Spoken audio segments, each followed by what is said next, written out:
Саламатсыздарбы? Сиздердин назарыңыздарга коюлуп отурган көрсөтүү бекеринен намысым ата журт деп аталган жок. Албетте биз бүгүн бул көрсөтүүгө Кыргыз Республикасынын Жогорку Кеңешинин номер 71 түп шайлоо округунан депутат болуп шайланган Жапаров Садыр Нуркожоевичти атайын дил маекке тарттык. Садыр Нуркожоевич, биздин студияга куш келипсиз. Сиз өлкөнүн Жогорку Кеңешине депутат болуп шайланганыңыздан бери 1,5 жылдай убакыт өттү. Сизге алгачкы суроо: эмне үчүн депутат болууну көздөдүңүз? Же эл жүгүн аркалаган сапарыңызга бүгүн өкүнгөн жоксузбу? Биринчи сурооңузга бул эмне үчүн депутат болууну көздөдүңүз деп атпайсызбы? Бул депутат болууну көздөгөнүмдүн себеби мен ушу депутат болгонго чейин ар кандай иштер менен байланышып жүрдүм. Бизнес тармагында жүрдүм. Ошол мезгилде коррупциянын кандай өнүгүп атышын, адилеттүүлүк каерде болуп атканын, адилетсиздик каерде болуп атканын көп көрдүм дагы. Ушул адилетсиздик, ушундай коррупцияга болуп аткан мамилелерин ушу аз дагы болсо, бир аз дагы болсо ушу салымым болобу деген максатта жана дагы ушул эли журтумдун ушул келечегин ойлоп эл жүгүн көтөрүүнү чечтим да.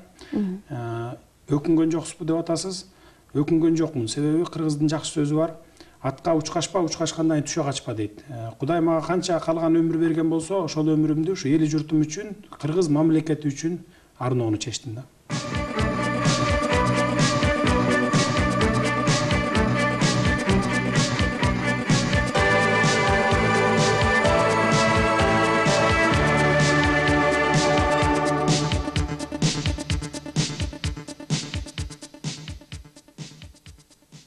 Жапаров Садыр Нуркожоевич 1968 жылы 6 декабрда Түп районундагы Кең суу айылында төрөлөт. 11 бир туугандын 4-чүсү болгон Садыр кичинесинен мээнеткеч жана аракетчилин өзүдө чоңойду.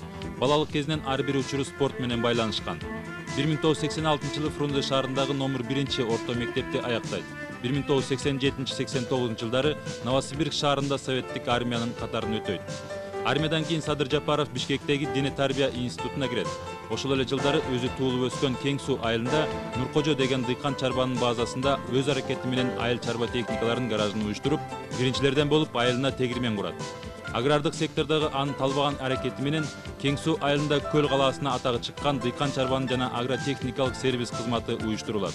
Ал 1991 жылдан баштап Ысык Көл областына нефти жана газ тармагын камсыздаган Нур нефть газ жоопкерчилиги чектелген коомду уюштуруп, областтын бюджетине миллиондогон кирешилерди алып келүүгө салым кошот. Садыр Жапаров спорттун чебери. Анын демилгеси менен 2000 жылы Көл калаасында бир нече футболдук командалар уюштурулган. 2002 жылы ал негиздеген Көлтөр кичи футбол командасы Индонезия мамлекетиндеги Азиялык мелдешке барып, 25 мамлекеттин ичинен 6-орунду ээлеген. Үй бүлөлүү, 4 баланын атасы.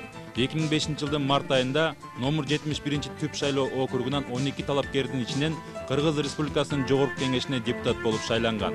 Жашоодогу урааны: максатыбыз күчтүү Кыргызстан.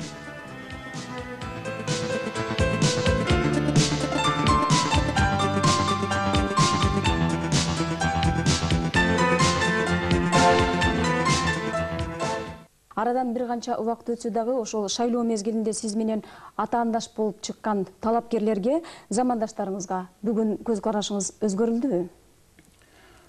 Биз шайлоодо 12 талапкер чыккан элек. Анын ичинен экөө мурдакы депутаттар эле. Мыйзам чыгаруу палатасынан Каниметов, эл өкүлдөр жыйынынан Абдылдаев.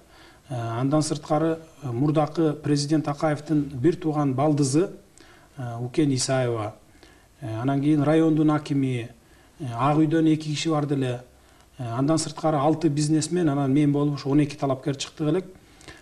Ушул 12 талапкердин ичинен түп эли ушу маган ишеним көргөзүп, ушу Жогорку Кеңешке барып, ушу биздин таламыбызды талашып, ушу мыйзамдуулукту сактап, адилетсиздикти жоюп деп ушундай бир ишеним берип көргөздү. Дагы бир учурдан пайдаланып, ушу түп элине дагы бир жолу ыраазычылыгымды айта кетем. Талапкерлериме болсо көз карашым мурда кандай болсо, бүгүнкү күнү дагы ошондой. Иштерине ийгилик каалаймын, эч убакта мен жамандык каалабайм.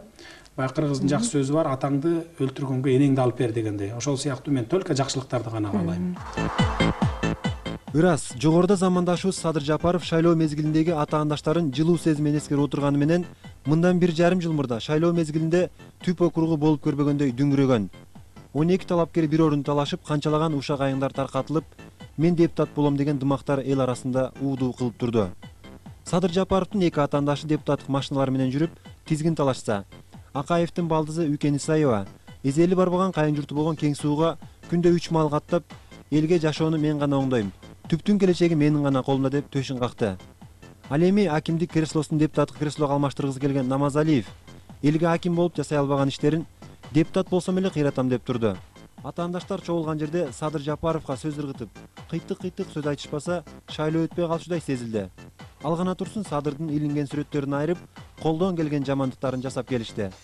Округдук шайлоо комиссиясы болбогон шылтоо менен аны талапкерликтен четтетип салышты. Ошондо түптүн эли түрө көтөрүлүп, Садырдын талапкерлигин калыбыла келтирүүнү талап кылып турушту. Çeçiler, Kuday'ın sözü gene çeçeriz, bunu hazır çeçeriz. Bu gene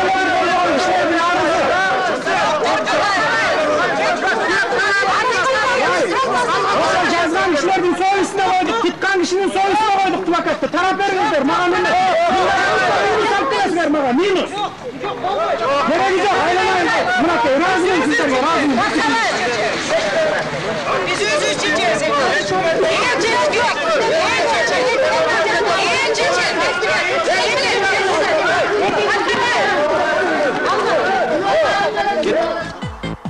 Ошентип биринчи турда дүңгүрөгөн талапкерлердин алдында Садыр биринчилерден болуп чыга келди.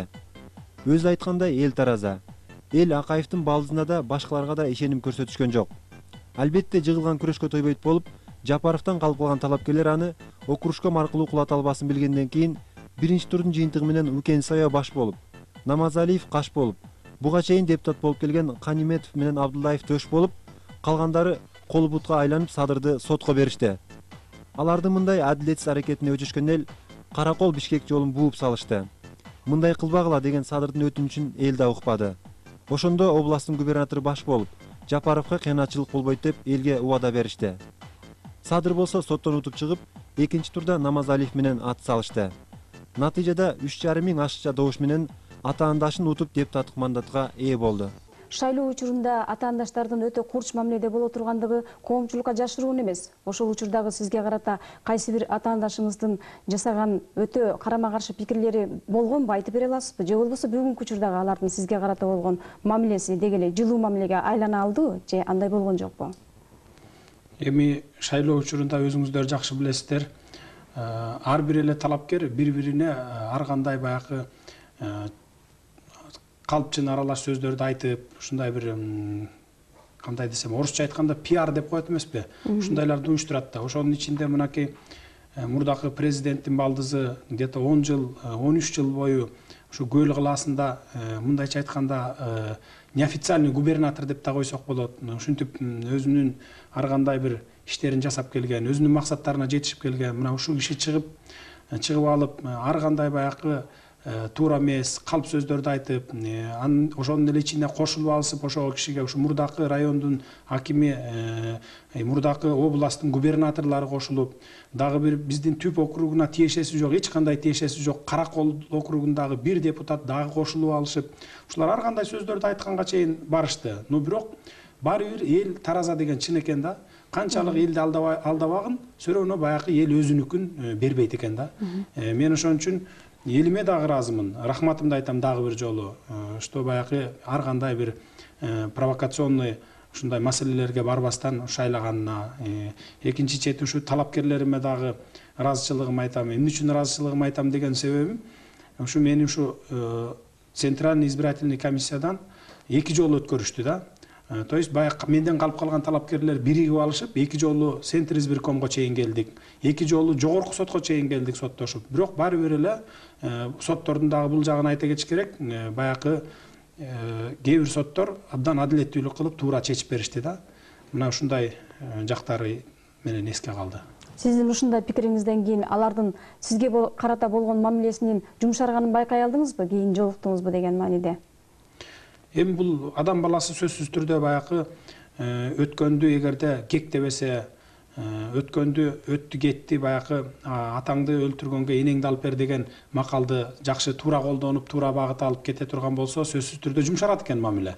А кээ бирөө баягы кек сактаган, ичинде калганын жашыра албаган адамдар болсо, ал боюнча ошо мурдагыдай эле калып калат экен. Ошентип Садыр Жапаров биринчи жолу Жогорку Кеңештин эшигин аттады. Буга чейин депутаттарды Жогорку Кеңеш салтанат менен тосуп алса, бул жолку депутаттарды бийлик талашкан ызы-чуу тосуп алды. Мурдакы чакырылыштын депутаттары топтолушуп, биз кайрадан ишибизди улантабыз деп чыгышты. Бирок чындык жеңип адилеттик орноду. Кесиптештердин катарында кечээ күнкү ишкер түптөгү белгилүү Нуркожо Ажынын уулу Садыр Жапаров президенттин жана бүтүндөй Кыргызстандын алдында мамлекет жана эл үчүн талыкпай иштөөгө ант берди. Ал сөзүндө турдубу? Биз бул көрсөтүүдө анын убадаларына ишене сарысеп салып көрөлү. Садыр Нуркожоевич, сиздин депутаттык алгачкы ишиңиз кайсы маселеден башталган? Биздин депутаттык ишибиз алгачкы ушу революциядан башталды да. Биз ушу 22 март күнү присяга алып, ушу Ак үйдөн ишибизди баштадык. 24 март күнү ушу революция болду да. Анан кийин революцияда өзүңүздөр билесиздер, 2 күн талаш тартыш маселелер болду. Акаев, мурдакы президент качып кетти. Анан кийин өлкөдө ушу 2 күн, 2 сутка бою ушу башкаруучулук ким башкарат, башчысыз калды да, мындайча айтканда падышасыз калды. Ошол мезгилде мурдакы депутаттар талашып атты. Биз дагы улантабыз, биз улантышыбыз керек. Силер жаңы келген депутатсыңар, силер бай легитимный эмессиңер, биз легитимный деген ушундай маселелер башталды. Акыр аягы закондуулук биз тарапта экен, ушу биз легитимный депутат болдук. Ошол болгондон кийин палатада кандай жол менен мындан ары өлкөнү башкаруу болот дедик. То есть баягы конституциялык жолго кандай салабыз деп. Ошол кезде бардык 75 депутат ар ким өз ой пикирлерин билгизе баштады да. Анан ошол жерден чечим кабыл алдык. Акаевдин артынан Москвага барып арызын алып келишибиз керек деп. Себеби Акаевдин арызын алып келбесек, уже кийинки турган президент бул легитимный эмес президент болуп калат эле да. Ошондуктан анан бардыгы чечим кабыл алды дагы бир 14-15 адам мен барам деп ар бири өзүнүн кандидатурасын койду. Мен кандидатурамды өзүм койгон жокмун, мен ушу коллегаларым жылдырды. Мына жаштардын арасынан ушу жаш депутат Садыр Жапаров барсын деп. Анан ушу 14-15 кишинин ичинен ар бир кишини добушка коет эмеспи? Бул барсынбы, макулсуңарбы, макул эмессиңерби деп. Ошонун ичинен 5-өбүздү бардыгы 75 депутат макулдук берип, 5-өбүз сурулуп чыктык дагы 5 депутат ушу Акаевдин артынан бардык. Москвага барып сүйлөшүүлөр жүргүзүп, ошол жерден Акаевдин арызын алып келдик да. Бул өлкөнүн тагдыры үчүн өтө маанилүү болгон да. Сөзсүз түрдө өлкөнүн тагдыры үчүн маанилүү болгон. Ошону менен мына депутаттык ишим ушундан башталды десем жаңылышпайм. Көрсө бул иш өлкө тагдыры үчүн өтө маанилүү болгон турбайбы? Албетте маанилүү болду. Себеби дегенде Акаев эгер ошол убакта арызын бербей жатып алса, бир канча убакытка кармай турган болсо, бизде дагы эле башаламандык улана бермек да. Анан бул жерде эми биздин Москвага барганыбыз бул баягы депутаттык дипломатия катары ошо жөнөткөндөн кийин бизге ушул оңой олтоң турган жок. Ошо Аскар Акаевичтин барып маңдайына отуруп алып туруп, арызын алып, арыз бериңиз, кетиңиз, мынакей эми ушул бойдон калсын, Кыргызстандын өнүгүүсү, келечеги үчүн ойлонуңуз деш, бул өтө кыйындыкка турду да. Бирок биз барып алып келгенден кийин деле ар кандай сөздөрдү чыгарышты. Туура эмес барган, барбаш керек болчу деген мындай сөздөрүн айтты да. Ошол эле барыш керек деп биринчи кыйкырып чыккан адамдардын арасынан силер туура эмес баргансыңар деп газетага жазып чыккан адамдар дагы болду да. Бул жөнүндө кийинчерээк кеп болуш керек. Но мен айтайын дегеним, баягы мамлекеттин тагдыры үчүн бул өтө маанилүү окуя болду да. Урматтуу депутаттар, урматтуу төрага, урматтуу чакырылган коноктор. Мына мен дагы айтайын дегеним, жанатан бери сөз болуп атат, ар кандай талаш тартыштар болуп атат. Ушу Москвага барган комиссиянын ичинде мен дагы бар элем. Муну башынан айта кетсем, мынакей өзүңүздөр биринчи сессияда төраганы 80-90% менен шайлап алдыңыздар. Андан кийин эле экинчи маселе ушул комиссия жөнүндө сөз болду. Мына 20-30 киши коюп атып, ошонун арасынан 5-өбүздү шайлап өзүңүздөр ушу президент менен сүйлөшүү жөнүндө жөнөттүңүздөр. Кол көтөрүп. Анан кийин эми баягы барып келгенден кийин ар кандай сөздөр башталды. Ушул эле мына отурган кнопканы басып, ошол өкүлчүлүк кылып жиберген, комиссия кылып жиберген депутаттар чыктыңыздар мына. 5 депутаттын барганы туура эмес болду, законсуз болду, барбаш керек болчу деген сөздөр. Эми муну биз сиздердин берип тапшырма берип жөнөткөн тапшырмаңыздарды толугу менен аткарып келдик. Мынакей айттыңыздар эле, биз барганда президент менен жолуктук. Башында мына Өмүрбек Чиркешевичти өзүнчө сүйлөшөм деди эле, биз сиздердин талабыңыздар боюнча биз өзүнчө жолуктурган жокпуз. Айттык. Депутаттар башкача түшүнүп калбасын, биринчи жолугуп сүйлөшүп алып бир дебесин, чогуу жолугушалы деп. Ошондуктан мына Аскар Акаевич өзүнүн мурунку чогуу иштешкендери менен Николай Танаевич менен Кубанычбек Жумалевич менен келип чогуу бардыгыбыз отуруп сүйлөштүк ал жерде. Заявлениясын берди. Өзүңүздөр айтып атасыздар, бул Өмүрбек Чиркешевичке эле жазган заявление экен деп. Өмүрбек Чиркешевич биздин палатанын атынан иш алып барып аткандан кийин Өмүрбек Чиркешевичке жазабы же болбосо баарыбызды кошуп жазабы, бул башка иш. Анан кийин президенттин отставкасын кабыл алуу албоо боюнча бул чечимди ар кимди өзүңүздөр кабыл аласыздар. Муну ары кабыл алгыла же бери кабыл алгыла деп айтыштан алысмын. Анан кийин ушу кайра кайрылайын. Жанакы 5 депутаттын барганы туура эмес дегенди мына кечөө телевидениеден бир эле адам 4-5 жолу чыгып айтып иди. Андан сырткары жогорку кеңешти таратыш керек. Бул законсуз келген деп мынакей бир айдан бери эле кыйкырып атат биздин КТР телевидениясы. Эми мен айта кетейин дедим элем, бул жерде баягы бүт бардыгы эле жогорку кеңеш туура эмес келген жок да. Моюнга алышыбыз керек. Бир 5-10% бар сөзсүз. Алар өзүлөрү деле бүгүнкү күндө келбей эле арабызга. Туурабы ошону? Анан мен ошол кыйкырып аткан телевидениеден чыгып аткан адамдарга, өзүбүздүн мекендештерге кайрылар элем. Бул жогорку кеңешти таркатып, кайра жаңы шайлоо уюштуруш үчүн менин билишимче где-то 100 миллион сомдон ашык каражат кетет. Бул каражатты Африкадан келип Вася же Петя бербейт бизге бул акчаны. Бул ошол эле кыйкырып аткан жана шайлоочулардын чөнтөгүнөн, мына биздин, ушул эле элибиздин 5 миллион элибиздин чөнтөгүнөн чыга турган акча. Кайра шайлоо өткөзө бербешибиз керек. Аны дагы карайлык. Мына өзү эле тазаланды деп ойлойм бүгүнкү күндө жогорку кеңеш. Мен муну баягы выбордон кайра шайлоого баргандан коркуп аткандан айтканым жерим жок. Мен коркпойм, эртең болсо деле кете берем выборго. Бир шайлаган элим кайра шайлоо барарына ишенем толук. Сиз айткандай, Акаевдик эски бийлик менен жаңы бийликтин алмаштырылышында чындап эле жогорку кеңештин ролу абдан чоң болгон.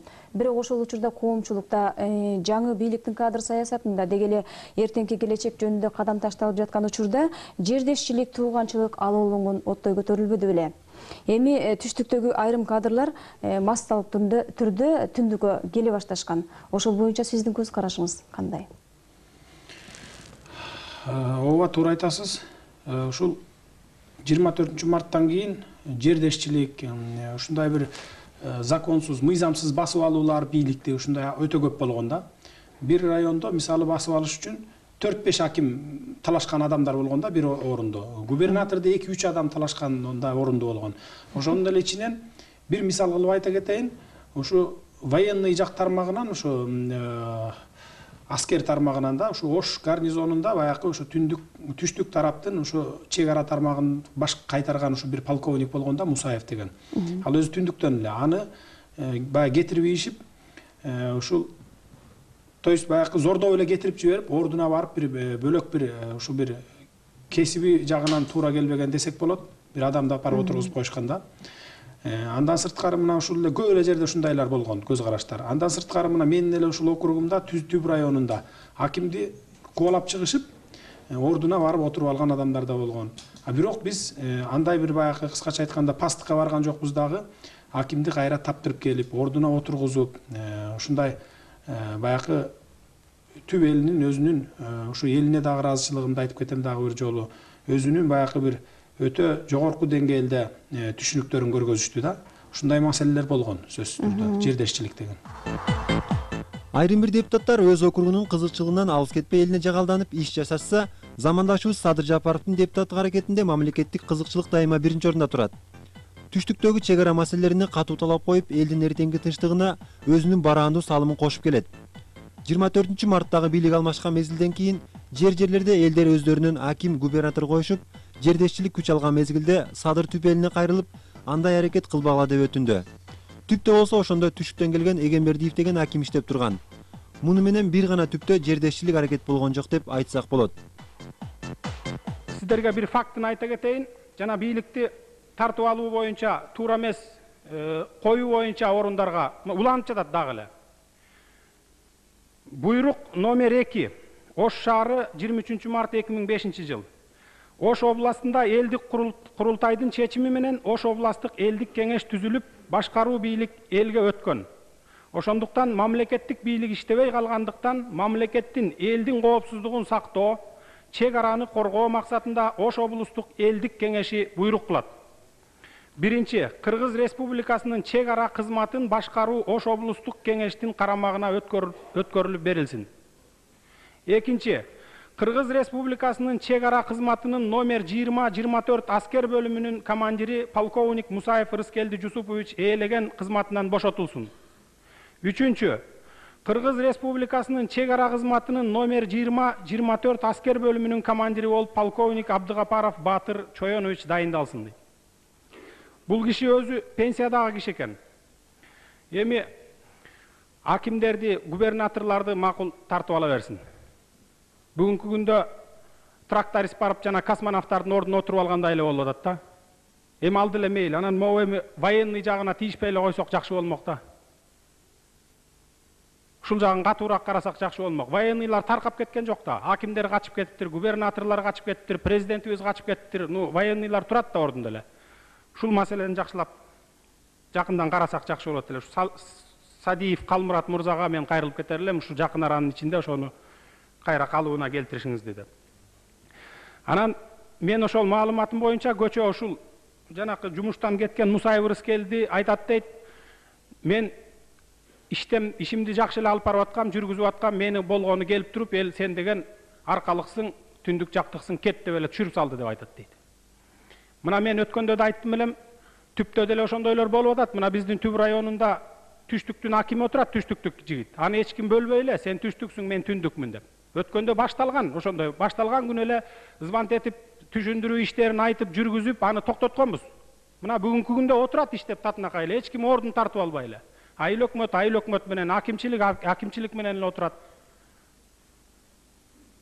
Түшүндүрсө болот экен да ошону. Ар ким өз участогубузду, мен сиздерди чакыра кетет элем да. Мынакей аюуну деле велосипед тепкенге үйрөтүп атпайбы? Жакшы билесиздер. Түшүндүрсө ар бир адам түшүнөт да, баарыбыз эле адамбыз да. Ошону ошол округдагы адамдар өзүңүздөр эле ошону токтотсоңуздар дагы, жардам берсеңиздер деп чакырар элем сиздерди. Бөлүнүп жарылганды токтотпосок, эч убакта биз президенттик шайлоону өткөзө албайбыз тынчтык жол менен. Эгерде ушинтип бүгүн барып акимчиликти тартып алып, эртең барып губернаторду, анан военныйларды, бүрсү күнү тиги ички иштер министрин тартып алып отурсаң да кайдагы президенттик шайлоо болот? Болбойт анда башкача иш болуп кетет. Ынтымактуу болушубуз керек. Ынтымак бар жерде ырыс бар деп бекер айтпаса керек да. Ошондуктан мен дагы сиздерди чакырарым, президенттик шайлоодон мурун ар бир айыл өкмөтүн, акимчиликти, губернаторлорду ар бирөөнү өз ордуна коюп, мынакей стабилдешти дегенден кийин анан ушул президенттин шайлоосун качан өткөзөбүз деген вопросту койсок жакшы болмок эле да. Жердешчилик, тууганчылык демекчи, сиз көп учурда чек ара маселелерине дагы кайрылып жүрөсүз. Өткөн жылы Тажикстан чек арасы боюнча катуу айтканыңыз менин эсимде бар. Жеке эле Тажикстан жөнүндө эмес, бул жерде бизде сессияда, ушу жогорку кеңештин сессиясында Тажикстан, Өзбекстан, Казакстан боюнча маселелер көтөрүлөт да, чек ара маселелери боюнча. Тажикстан жөнүндө эмне үчүн айтканымдын бир себеби бар.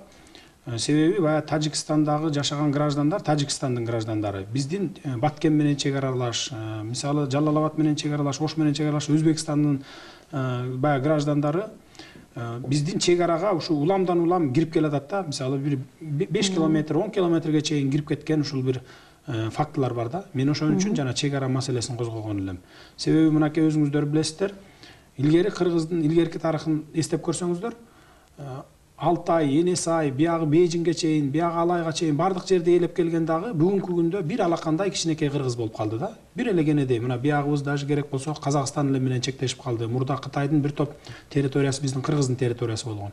Уламдан улам баягы кысымга алынып келатканга байланыштуу мен ушул чек ара маселелерин көтөрүп атам да. Жанакы таджиктер басып алып кирип атат деген жерлерге, ошо населенный пункт бар жерлерге бир колючий проволока тартып, же болбосо ошондой кылып койгонго мүмкүнчүлүк барбы? Жок. Я бы с удовольствием сейчас нашел бы проволоку. И это у нас уже замминистра иностранных дел уже несколько раз говорил, что у нас еще не прошло делимитация границы. У нас еще не узаконено. Мы говорим, вот граница вот здесь. Они говорят, нет, здесь. Мы сейчас натянем проволоку. Они завтра придут, и скандалы пойдет, драка пойдет, стрельба пойдет. Но это мы между пограничниками это вопрос регулируем сами. Но если мы сами самовольно завтра натянем проволоку, а завтра же их пограничники скажут, почему? Мы все вопросы, если даже они дополнительный какой-то пост поставил, мы сразу устраиваем погранпредставительские встречи и говорим, на каком основании вы поставили дополнительный пост. У нас не предусмотрено. Вот они потом или доказывают, или там узаконивают, или они немедленно убирают. Но этого нельзя делать. Бүгүнкү күндө анда белгисиз экен да, граница кайсери биздики, кайсери Тажикстандыкы. Граница пока не пройдет делимитации по всему участку. Это очень трудно определить сейчас. Они говорят 24-го года. Нет, мы говорим, давай будем смотреть 89-го года. Ну вот так же идет живут. Поэтому же, я уже объяснил несколько раз. Это очень трудно. Рахмат. Быйылкы жылы бийлик Жапаровдун округуна кирген Айтулуу Каркыранын бир жагын кошуна казак туугандарга берип жиберишке аз калды. Садыр бул маселени сессияда мындайча талашып күн тартибинен кийинкиге жылдырат. Каркыра жөнүндө абдан көп талаш болуп атат. Мына Каркыранын эгасы бул жерде Жапаров Садыр отурат. Ошону угуп койгондон кийин добушка койбоймунбу баягы сунушта? Рахат. Пожалуйста, депутат Жапаров, сөз сизде. Урматтуу депутаттар, Мырза Аламанов, мен жанатан бери баягы тоскоол болбойн дедим. Бардыгын айтып атасыз, картадан көрсөтүп атасыз, сизде толук информация жок экен да. Биякта отуруп алып, сиз карта менен иш кылып атыпсыз да. Барып туруп жеринде иш кылыш керек болчу да. Себеби алдыгы сиз көрсөтүп аткан, картада көрсөтүп аткан тоо таштын кереги жок бизге. Ал илгертен эле баары бир биздин жери болуп келген. Биздин өзүбүздүн жерде эле кайра силер мына бул казактык болчу, биз көттү деп элдин баарын алдап атасыз. Мындай булар иштеткениңизди токтотуңуз биринчиден. Экинчиден Ташиев айтып кетти мага чейин. Биз өткөндө барып өз көзүбүз менен да көргөнбүз, илгерки чегараны дагы билебиз. Казактар чындыгында эле бер жакка кирип пост коюп алган да. Эмне үчүн анткен? Себеби биздики таможня кыштын күнү теле жолобойт аяка. Кар басып калат да жол дагы ачылбайт. Аяк менен каттабай калат 2 ай 3 ай. Ошондон пайдаланып эрте жазда келип таможня салып баштаган. Салып куруп алган алар заңкыратып, мына бу ак жолдогудай кылып туруп. Биздин таможнянын кебетесин көрсөңүз тоок гана да кандай эмес. Ошондуктан условия жоктуктан бара албайт кыштын күнү биздин таможня. Мына биз жердин баарын ошентип алдырып ийгенбиз да. Биздин малчылар дагы сиз айтып аткан жанакы тоонун түптөрүнө бара албайт.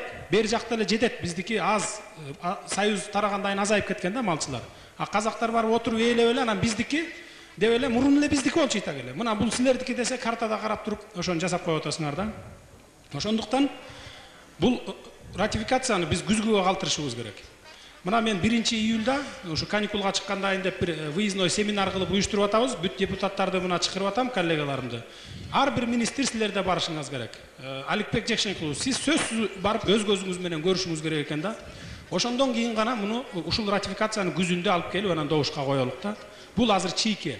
Жана суу маселеси дагы. Суу биздин территориядан чыгат, башталышы. Сары жаздан чыгып отуруп, анан Казакстанга азыр бир тыйын ак албай элебиз аяктан. Бүт бардыгы ошо мына Каныбек Капашевич айтып кетти, 2 областын тейлейт да Казакстандын. Жана граница маселеси. Сиз айтып аткан жанакы бир кайсы бир атты айтып атпайсыз, суунун аты. Ал азыр деген Ири суу деп аталат да. Ири суу деп коет. Ал бул аты илгерки ат, бул ат өчкөн азыр. Бай илгерки карталарда жүрөт. Жаңы картада Ири суу деп киргизиш керек да муну. Ошол суунун аркы өзү казактарга тиешелүү болуп, берки өзү бизге тиешелүү да бүгүнкү күндө. Бирок илгери ал жерде бүт баары кыргызга тиешелүү болгон да. Муну өзү казак туугандарыбыз өзүлөрү макул болуп, эч бир талаш тартыш жок илгери. Кийин баякы союз кезинде малчылар келип отурукташып, ошол жайлоолорго казак туугандардын малчылар келип отурукташкандан кийин анан ушул граница суудан бөлүнөт болуп калган. Болбосо бу ортодогу казак менен кыргыздын ортосундагы тоо жүрүп отуруп Кытайга барып такалат да. Ошол тоодон граница болгон илгери. Тоодон болгон граница, суудан эмес берки. Суу биздин территорияда болгон да. Ошон үчүн ушунун баарын толук айтып кетип, жана айтпадыбы мына могу эле Токмоктогу жана чыканак болуп турган жер. Ошол жер бир кенедей эле жер. ушундай жердин кызыкчылыгы келгенде силер дагы соодалашып, бай, могу жер деген биздин эле жер деп. Чынында эле бул жерге мындай болгон да, жана суунун платинасын куруш үчүн эле ошол жерди бурган. Атак суу деген түп-түз эле аккан. Биздин ушу бир кайдыгерлик мамиле жасаганыбыздан алдырып ийебиз да көбүнчө жерлердин баарын ошентип. На самом деле ким азыр мелде эме кылат тиги талашат ушу токмоктогу жерди. Так ошол сыяктуу эле алдыгы жана тоо ташты биз алдык, анан түз жерди берип атабыз деп атпайсыңарбы? Могу 4000 гектар деген 4000 гектар деген Казакстанга жанакы именно таможняның турган жери да. Бул жер түз жер, жайыт жер. Малчылар алып чөп чаап алчу жери да, кышкы тоютун камдап алчу жер. Ошон үчүн муну ратификация кылгандан силер айтасыңар да, мына ратификация кылып өткөзүп жибердик. Эми ушул граница менен биз кабыл алышыбыз керек. Эми таможня пост тура берсин ордунда дейсиңер да, кабыл алынып калды деп. Ошон үчүн өз көзүбүз менен барып көрүп, мына 1-июлдан 5-июлга чейин дагы бир жолу айтып коеюн. Официально мына сиздерди чакырып атам, барып ошол жерден көрүп келип, андайын 2 ай деле убакыт бар ар жагыбызда, эчтеке болуп кетпейт. Күзүндө анан кийин кабыл алалык. Ошондон көп өтпөй эле быйылкы жылдын июнь айында Жогорку Кеңештин депутаттарын Атайын Каркырага чакырып, Каркыра манасы деген этнографиялык семинар өткөрүп, ар бир депутатты чек ара менен тааныштырып жүрдү. Бир да депутат өз округу үчүн же Кыргыз мамлекетинин 1 метр жери үчүн мынчалык күйүп жамаса керек эле деп эл дагы ыраазы болду. Семинарга депутаттар менен бирге Жогорку Кеңештин төрагасы Султанов да келип, Каркыра эч качан эч кимге берилбей тургандыгын айтып кетишти. Чек ара маселесинен улам дагы бир суроо жаралып атат. Сиз жакында эле өлкөнүн борборун Бишкектен Ошко көчүрөбүз деген маселе көтөрдүңүз парламентте. Сиз ушул суроо менен, ушул маселе менен түндүк элин, өзгөчө түптүк жана ысык көлдүк өзүңүздүн шайлоочуларыңызды капа кылып алам деп ойлонгон жоксузбу? Туура айтасыз, бул маселени мен көтөрдүм. Мен жогоруда айтып кетпедимби сизге? Жанакы чек ара маселелери бизде катуу болуп атат деп. Эми Казакстан менен алганда биз Казакстан менен боордош элбиз. Казакстан менен каныбыз, жаныбыз бир. Казакстан менен ар кандай бир талаш маселелердин бардыгын чечип алууга биздин мүмкүнчүлүк жетет. Казак эли дагы бул негизи түпкүлүк айтып жүрөт, кыргыз элинен тараган деп. Биз бир тууган эл дейбиз да. Ошондуктан казак эли менен биз ар кыл маселелерди чечип алууга болот. Мен жогоруда айтып өттүм, мына Тажикстан, Өзбекстан деп. Бул эми баягы айтылбай турган сөз эле айтылып кетти өзү эле дейт. Айтпаш керек эле, бирок айтууга туура келип атат. Сиздин сурооңуз боюнча жооп берейин деп атам да. Түштүктө мен ушу 10 жылдан бери түштүккө көп каттайм да. Депутаттыкка чейин эле ушу ишиме байланыштуу көп каттачу элем. Азыр дагы уже көп каттап атам. Ар бир адам өзүнүн жерине барып туруп, ар бир ар кыл маселени көрмөйүн өзүнүн көзү жетпейт да. Мен эмне үчүн көтөрдүм бул маселени? Мен ачык айтайын дегеним, түштүктө бүгүнкү күндө мынакей Тажикстан тараптан, Өзбекстан тараптан уламдан улам жылып эле келе атпайбы чек ара. Ошого байланыштуу болду. Бул бир. Экинчиси, мына бөлөк улуттар түштүк регионунда уже бүгүн 30% ээлесе, эртең 40% ээлейт. Бирси күнү 50% ээлейт. Бирси күнүн аркы күнү 60% ээлейт. 60% ээлегенден кийин түштүк тарапта биз уже муну алыбыз жетпей калат да түштүккө. Уже эсептеп эле койсоңуздар болот, түштүк жок деп эле. Кыргызстандын түштүгү уже жок деп эсептеп койсоңуздар болот. Менин көтөргөнүм бир чети ушунда да. Себеби мен мына Баткенге өзүңүздөр деле барып жүрсөңүздөр керек. Баткенге барсаңар, абышка кемпирлерден башка жаштар калган жок. Бардыгы Россия, Казакстанга бай иш издеп, жакшы жашоо издеп кетип калды дагы, жалаң кары картаңдар калды. А бөлөк улуттар келип, ошол жаштардын ордун басып, жана өсүп аткан ошондо да 30% бүгүн эртең 40 же бирси күн 50 деп атпаймынбы? Ошондуктан кеч болуп кала элегинде ушул маселени көтөрөлү деп мен өзүмдүн жеке пикирим болду да бул. Конечно, баягы сиз айтып атасыз, түп элин, түндүк элин наразы кылып албайсызбы деп. Мени түп эли ишеним көргөзүп, ушул парламентке жөнөтүп, ушу биздин тагдырыбызды, биздин келечектеги муунубуздун, балдарыбыздын тагдырын ушу туура чечкенге салымыңды кош деп жибергенден кийин мен эч нерсени тартынбай айтышым керек. Мен үчүн айтып атам. Ушул эле түштүктүн депутаттары бар арабызда мисалы. Эчтеке унчукпай отурушат. Себеби дегенде алардын избирательдеринин арасында ушул бөлөк улуттун, ушу именно ушул суроону көтөрүүчү тиешеси бар адамдар бар дагы, ошондон эртеңки күнүн ойлойт да. А эгерде ар бирибиз эле ушу жеке өзүбүздүн керт башыбызды ойлоно берсек, мындан 20 жылдан кийин мага десе жеке эле Бишкек столицаны көчүрүп бармак түгүл, Кыргызстандын ушу түндүктүн жарымын көчүрүп барып койгон учурда дагы биздин алыбыз жетпей калат. Ошондо бизди тарых кечирбейт да. Мен эртеңки күнүмөн ушу эртең мени элим шайлабай койбосун түндүк элим. Же болбосо мен ушул жерден эртең аксакалдар сен эмнени айтып атасың деп мага катуу сөз айтпасын деп эгерде өз керт башымда ойлосом, анда мен айтпайт элем. Мен мындан 20 жылдан кийин Кыргызстандын кандай болорун, тагдырын кандай болорун көрүп туруп, мен ошону айтып атам да. Себеби мына тарыхты жакшы билесиздер. Тарых бардыгын өзүнүн ордуна коет да. Тарых кечирбейт эч убакта. Тарыхта оң каарман менен терс каарман менен калган адамдар бар. Өзүңүздөр жакшы билесиздер. Мен өзүм ушул оң каарманым менен ушул эртеңки күнүмдү ойлобостон, баягы мен өз жеке керт башымда ойлобостон, ушу кыргыз элимдин, кыргыз элинин, мамлекеттин бүтүмдүүлүгүн ойлогон үчүн мен ушул маселени көтөрдүм да. Себеби жеке эле Баткен эмес, мына Жалал Абадта, Ошто, ушу түштүк тарапта жаштардын азайып кетиши. Мына Бишкекте да бизде да жүрөт жаштар. Өзүңүздөр көрүп атасыздар. Базарда тачка сүйрөп жүргөндөр бар. Бардыгы түштүктөн. Казакстанда тамеки эгип жүрүшөт, Россияда ушундай кул болуп иштеп жүрүшөт. Бардыгы түштүктөн, көпчүлүк массасы, эми бардыгы деп айтпайм 100% деп. Көпчүлүк массасы түштүктөн. Ошондуктан эгерде биз столицаны көчүрсөк, баягы Борбор шаарды Ош деп атап Ошко барып иштесек, бул жерде ким барып иштейт? Мисалы, карапайым калкты көчүрүп кетпейбиз да яка. Сөзсүз түрдө чиновниктер барып иштейт. Чиновниктин жардамчылары болот, аппараты болот дегендей. Алар барып иштейт. Түштүк эли аралашат бири-бири менен. Аралашкандан ынтымак пайда болот, тааныш, дос пайда болот. Ошондон анан биримдик пайда болот да. Биримдик пайда болот. Мен ошол максатты айтып атам да. Экинчиси, эгерде Борборду Ош тарап Ошко кылабыз десек, сөзсүз түрдө баягы токтоп турган организациялар, ПМКлар, допустим, строительный бригадалар сөзсүз түрдө жанданып иштейт дагы. Баягы Россияга кеткен, Казакстанга кеткен жарандарыбыз өзлөрү келип, эгерде мекенинде жумуш иши менен камсыз кылып атса, акчасын көп төлөп берип атса, сөзсүз түрдө келет да. Кайра келет. То есть баягы түштүк регионунда түндүктөн баргандар, Казакстан, Россияга кетип калгандар, Бишкектеги жарандарыбыз кайра барат дагы, баягы ордун толуктап. То есть келечегибизге бул уже келечегибизди түзөт да. Мына бир мисал кылып айтайын. Алматаны, Казакстанды эле кошуна мамлекетти бир мисал кылып алалык. Алматаны көчүрөрдө парламенти каршы чыккан да. Ошондо баягы көп күндүн ичинен Назарбаев өзүнүн туулган күнүн ушул атайы ушундай белгилеп алып туруп, туулган күнү келип парламенттен суранган да. Ушу менин туулган күнүмө Астана шаарын бир подарка кылгылачы, ушу көчүргөнгө макулдук бергиле деп. Ошондо бардыгы тең бир добуштан макулдук берген, каршы чыккан сөзсүз адамдар болгон, эми баягы 5 кол тең эмес дейт, сөзсүз каршы чыгат да. Кийин ошол каршы чыккан азаматтары, ошол кездеги парламентте отургандар бүгүн рахматын айтып жүрөт.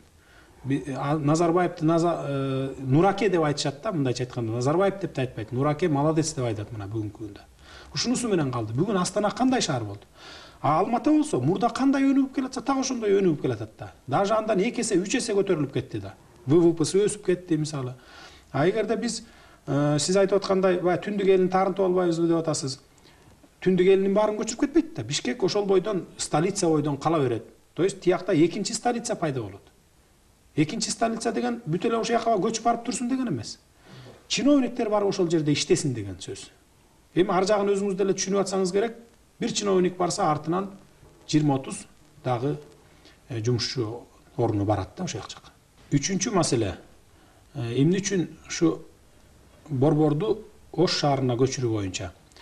Үчүнчү маселе, мына өзүңүздөр жакшы билесиздер, Ош, Баткен, Жалал Абад тараптан жана наркотик ташуу жолдору бар да. Тажикстандан ташыйт көбүнчө, Афганистандан келишет. Ушул абдан күчөп кетти да. Бүгүнкү күндө мына өткөндө сессияда дагы каралды бизде ушу наркотикалык заттар боюнча. Түштүктө жаштардын көбү наркотикага берилип кетти деп атат. Эмне себеп? Себеби баягы ар бир ташып келип аткандан кийин баягы кыргыздын жакшы макалы бар. Май кармаган бармагын жалайт дейт. Сөзсүз түрдө колунда 100 килограмм баягы наркотик ташып келатса, ошондон баягы таткысы келет адам. Татып көрөт. Бүгүн татып көрсө, эртең уже түйүнө түшүп кетиши мүмкүн да. Мына ушул маселеси бар. Өткөндө бир сессияда мен айттым элем, чындыкты бетке айтыш керек да ар нерсени. Мен ушу ички иштер бөлүмүнүн адресине бир катуу сөз айттым элем. Мына силердин өзүңөрдүн араңарда ушул наркотик ташуу боюнча өзүңөрдүн сотрудниктериңер иштеп атат. Өзлөрүңөрдүн сотрудниктериңер ушул ташыйт наркотикти деп айткандан бир жума өтпөй, мына Алай РОВДсынын бир сотрудниги өзү ошол именно ушу наркотиктерди көзөмөлдөөчү сотрудник экен да, кызматкер экен. Ошо бир жума өтпөй 100 килограмм наркотик менен кармалды. Мына Алай РОВДсынын өзүнүн кызматкери экен да. Мынакей ушундай фактылар бар. Эгерде биз столицада баягы Борбор шаары Ошто отурган болсок, анда сөзсүз түрдө бул наркотраптарды, нарко жолдордун баарын 100% деп айтыштан алысмын, эми 100% токтото албашыбыз мүмкүн, 80%ке кыскартышыбыз мүмкүн да. Себеби бардыгы ошол тармакта болсо, сөзсүз жанагы нарко ташыган ташуучулар, баягы наркотик ташыган ташуучулар сөзсүз түрдө баягы азаят. Бул үчүнчү негизгиси. Бул маселеге карата үчүнчү көз карашыңыз. Төртүнчүсү, мен жана дагы айтып өттүм, бул түндүк түштүк элдерин бири-бири менен аралаштырыш.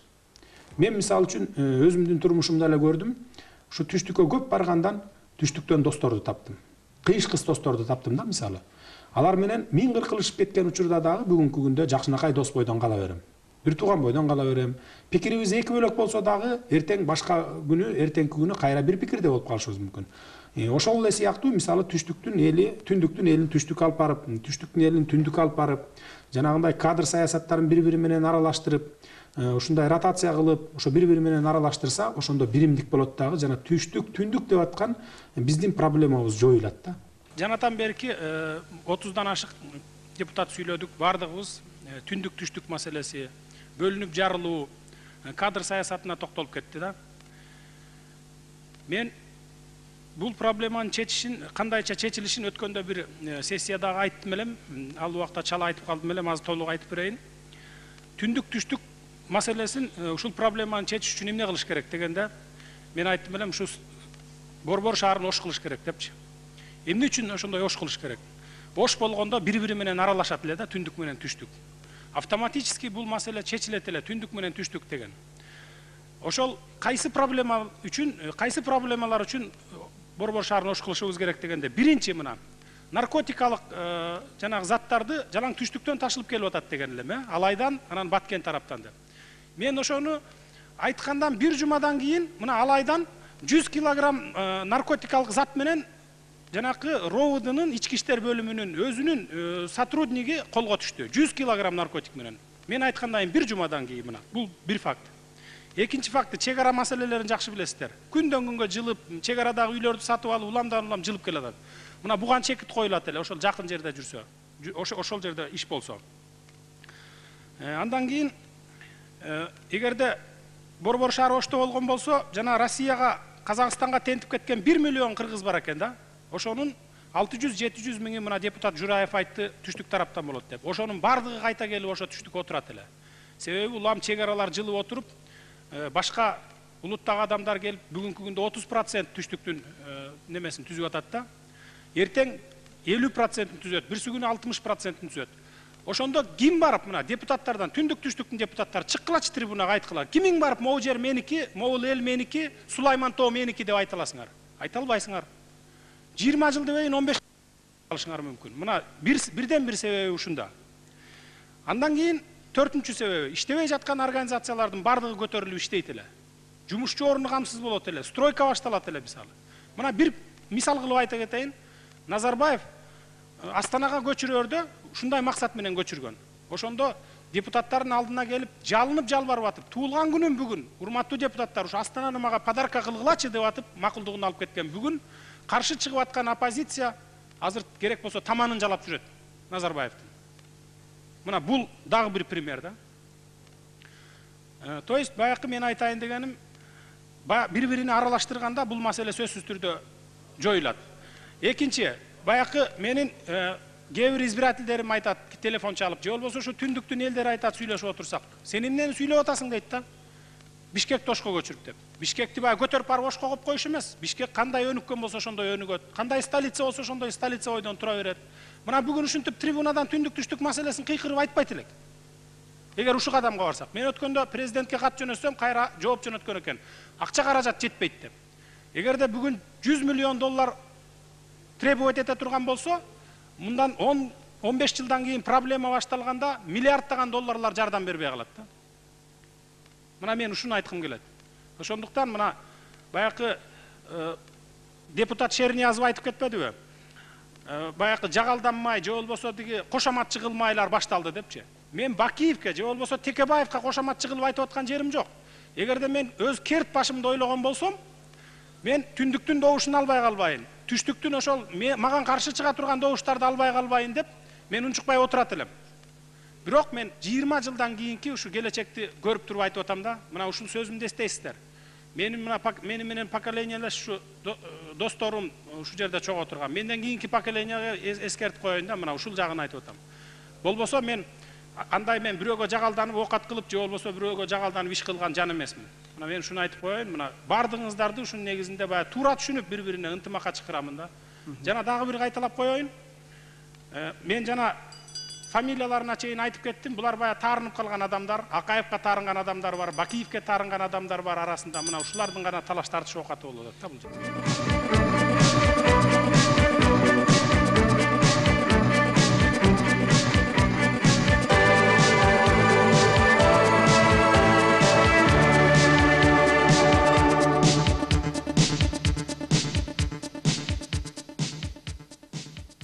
Садыр Нуркожоевич, саясаттануу ишинде журналисттерге ар кандай ыкма менен иштөөгө туура келет. Айтайын дегеним, белгилүү адамдардын, айрыкча белгилүү саясатчылардын же белгилүү бизнесмен болобу, ушундай адамдар менен иштеген учурда атайын картотека түзүп, алардын эмне менен алектенгенин, алар жаратып аткан ийгиликтер кандайча жол менен кантип келип калып аткандарын иликтеп, ийне жибине чейин ошонун артынан жүрүшкө туура келген учурлар болот да.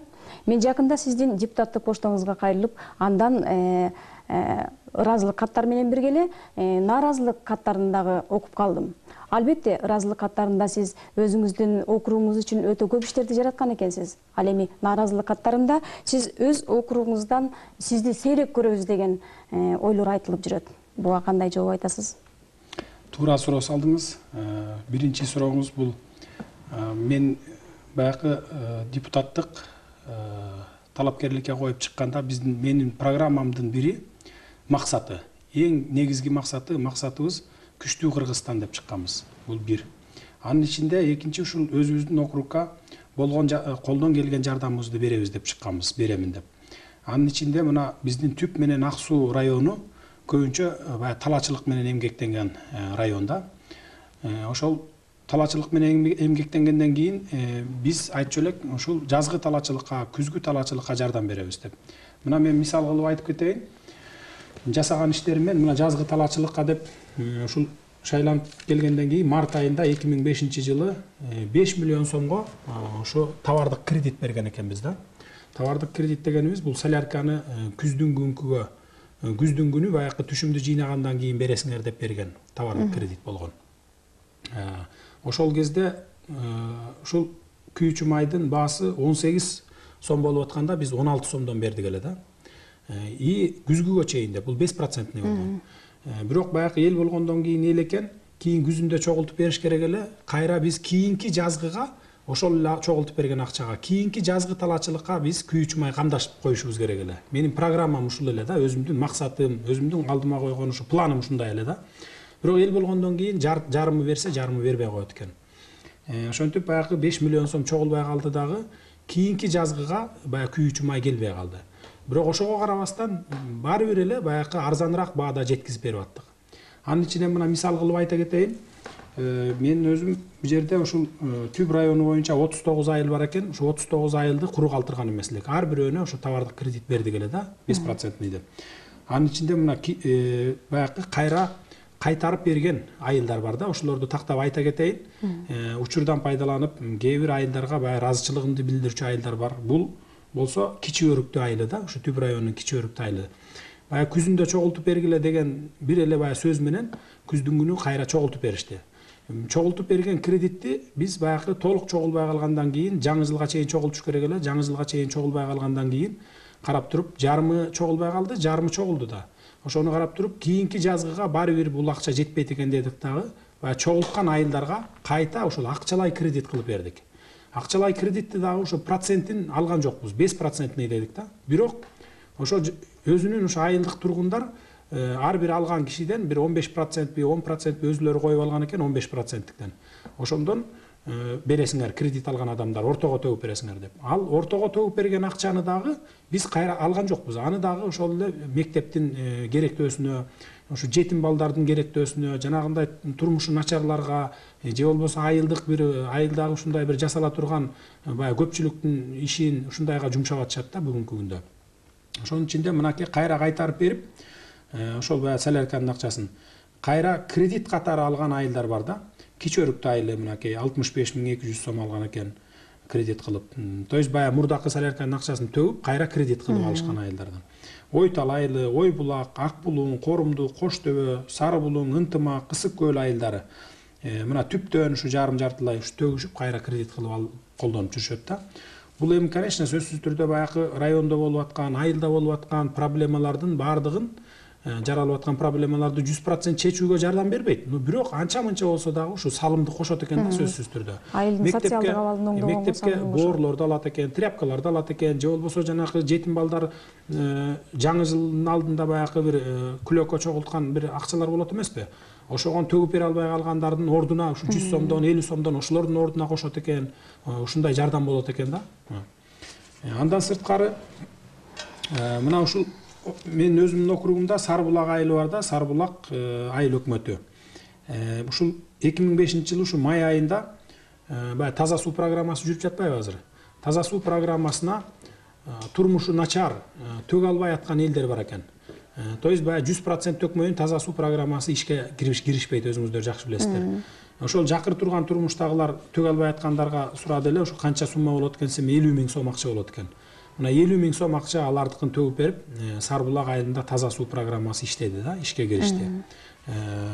Андан сырткары мына Түп районундагы ушу улуу ата мекендик согуштун катышуучуларына былтыр баягы 60 жылдыгы болбодубу?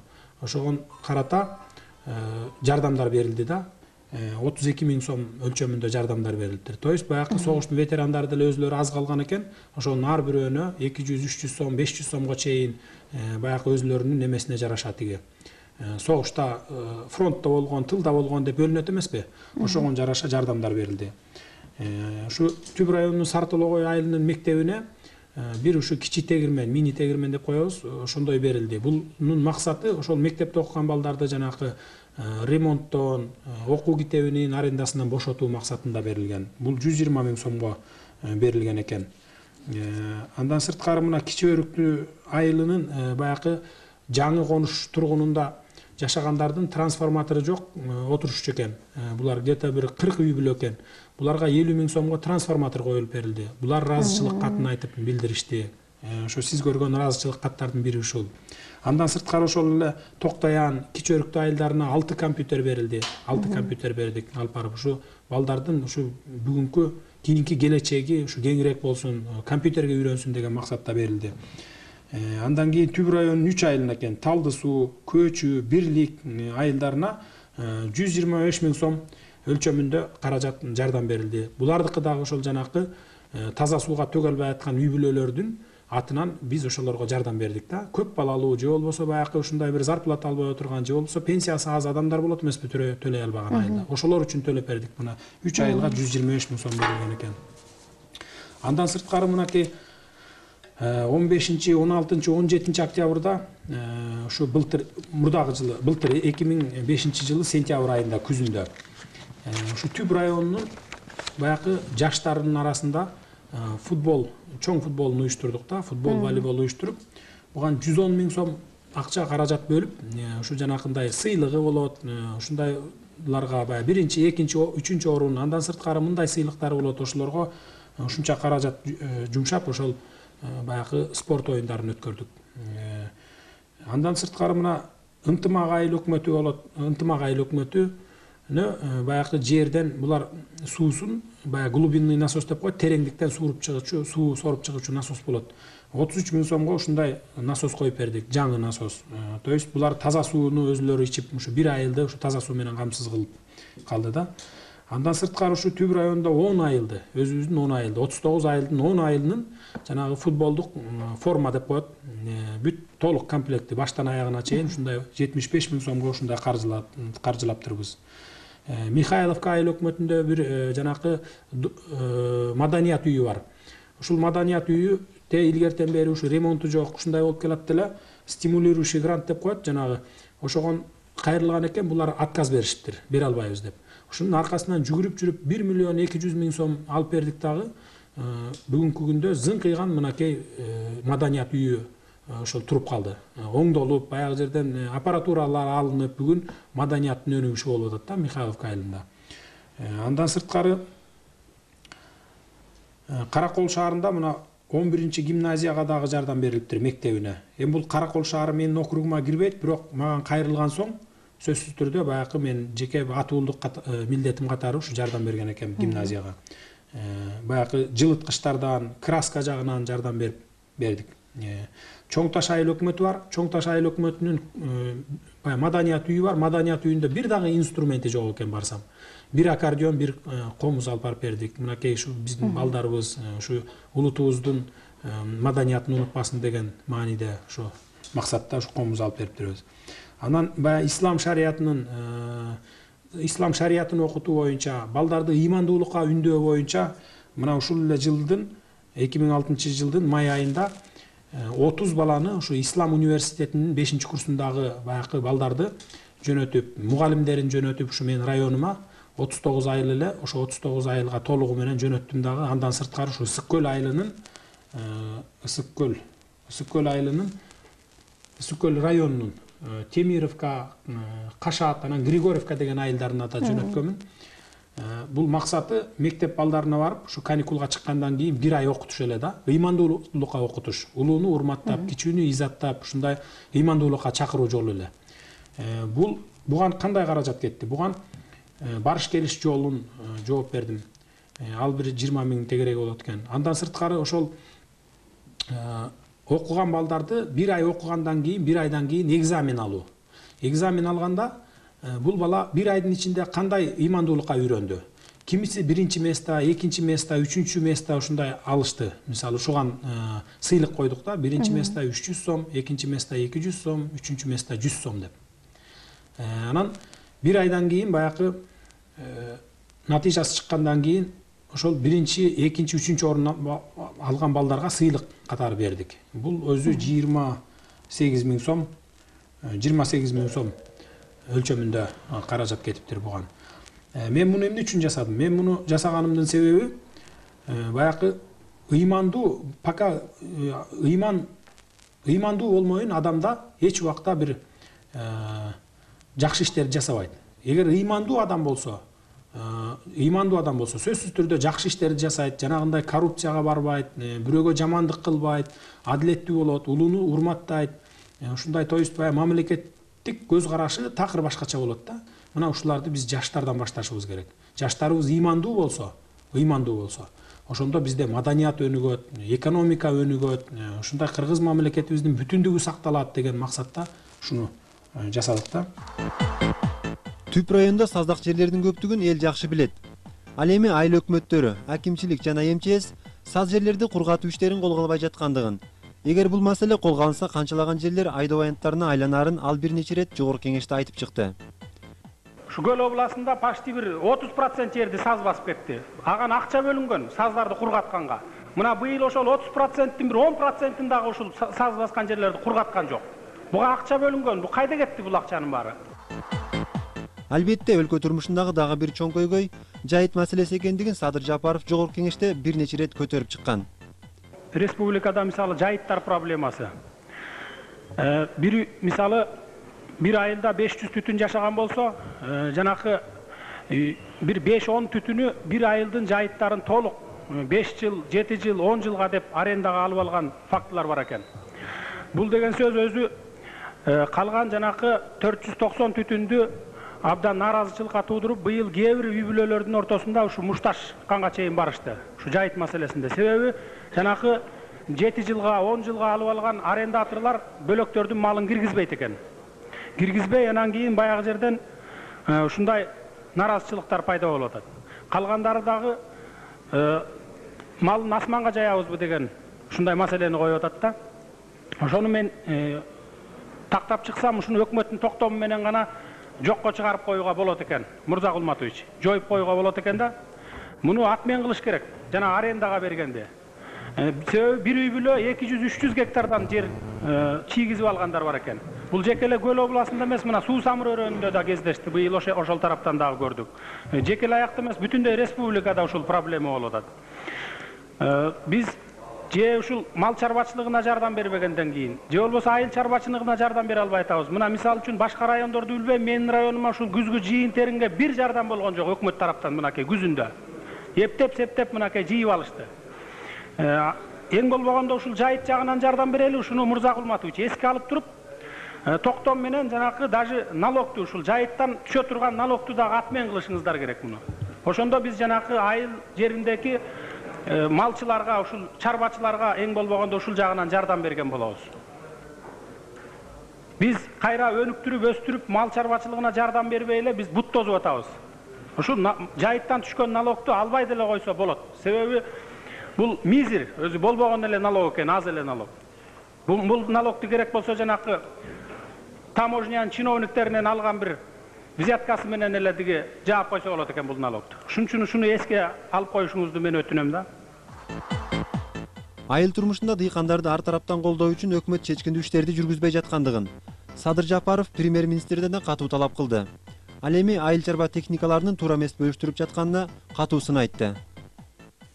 Урматтуу Феликс Шаршымбаевич, мен айтайын дегеним мынакей правительство акыркы 6 айдан бери эле толук кандуу иштеп атат десек болот. Ага чейин ар кандай маселелер болуп келди.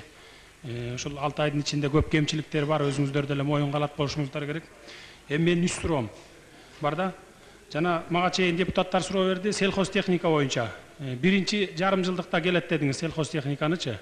Биринчи да партия.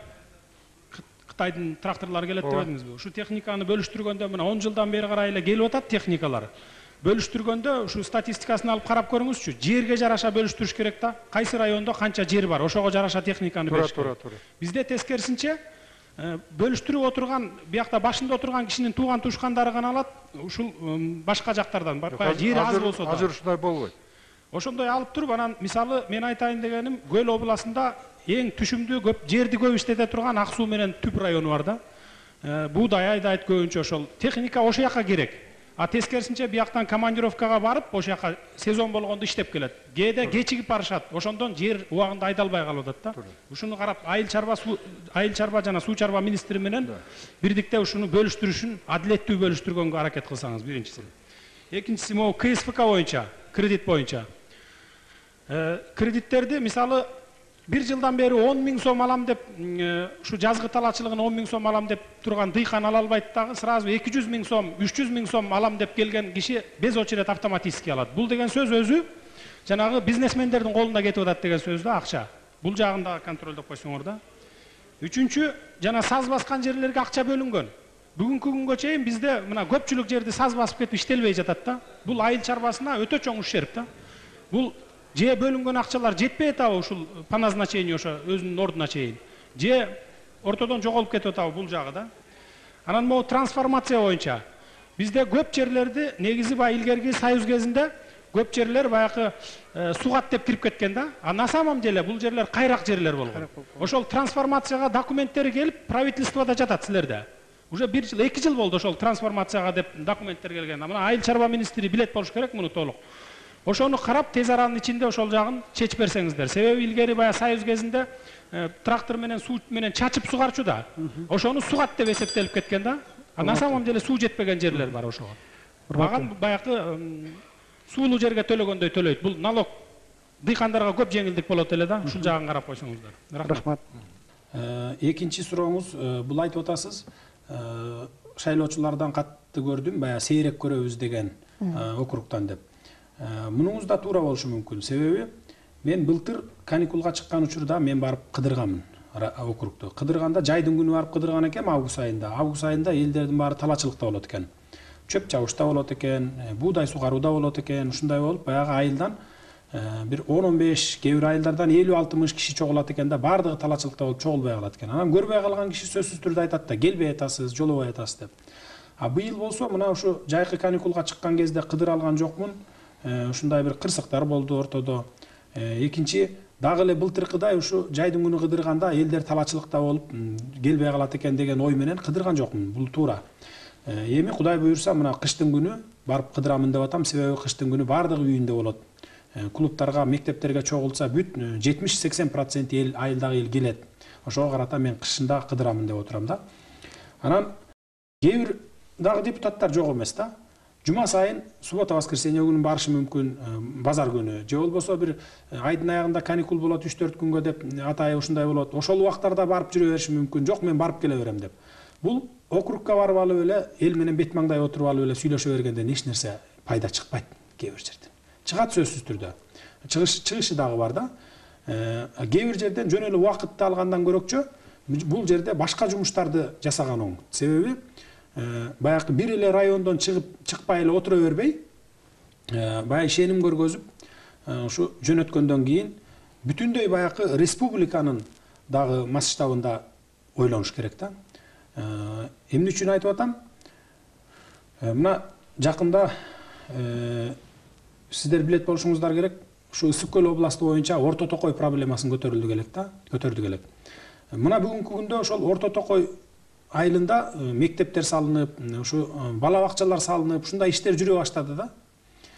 Андан сырткары мына түштүк региондо жана дагы бул жогоруда айтып өттүм, ушундай чек ара маселелери бар. Ошолордун баардыгын көрүп билип, кандай кылып чечсе болот, ушул жалпы мамлекетибиз үчүн деп биз ар бир депутат, мен жеке эле мен эмес, ар бир депутат өзүнүн округунан чыга албай эле жөн эле жата бербестен бүтүндөй баягы кыргыз мамлекетинин бүтүмдүүлүгүн, кыргыз мамлекетинде кандай иштер алдыга жылдырсак ошондо өнүгүп, экономикабыз, политикабыз, социалдык жактан өнүгүп кетебизди, ушул жагын дагы карашыбыз керек да.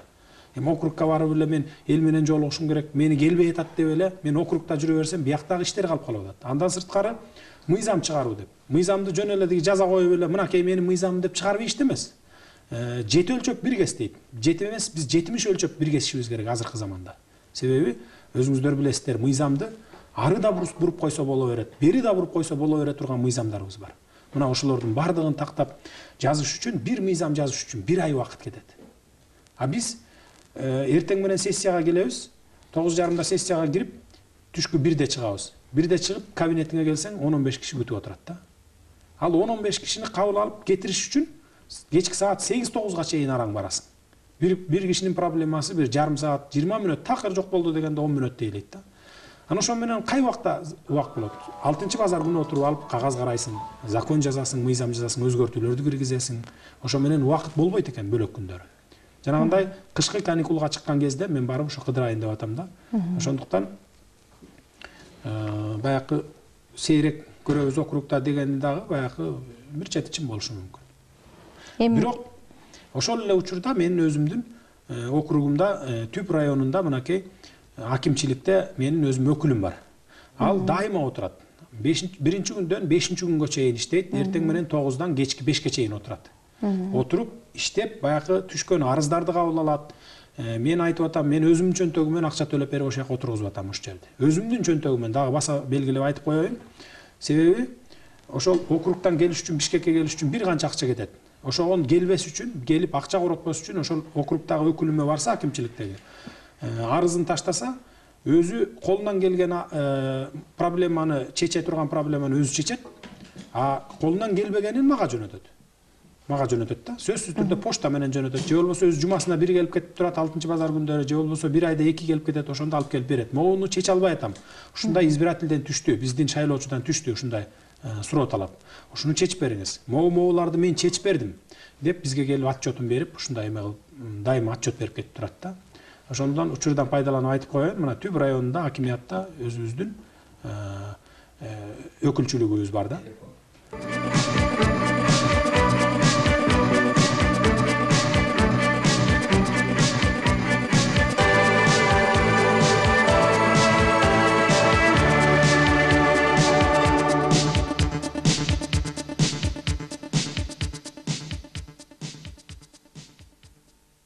Демек 1,5 жылдан бери бир катар иштер жүргүзүлгөн экен.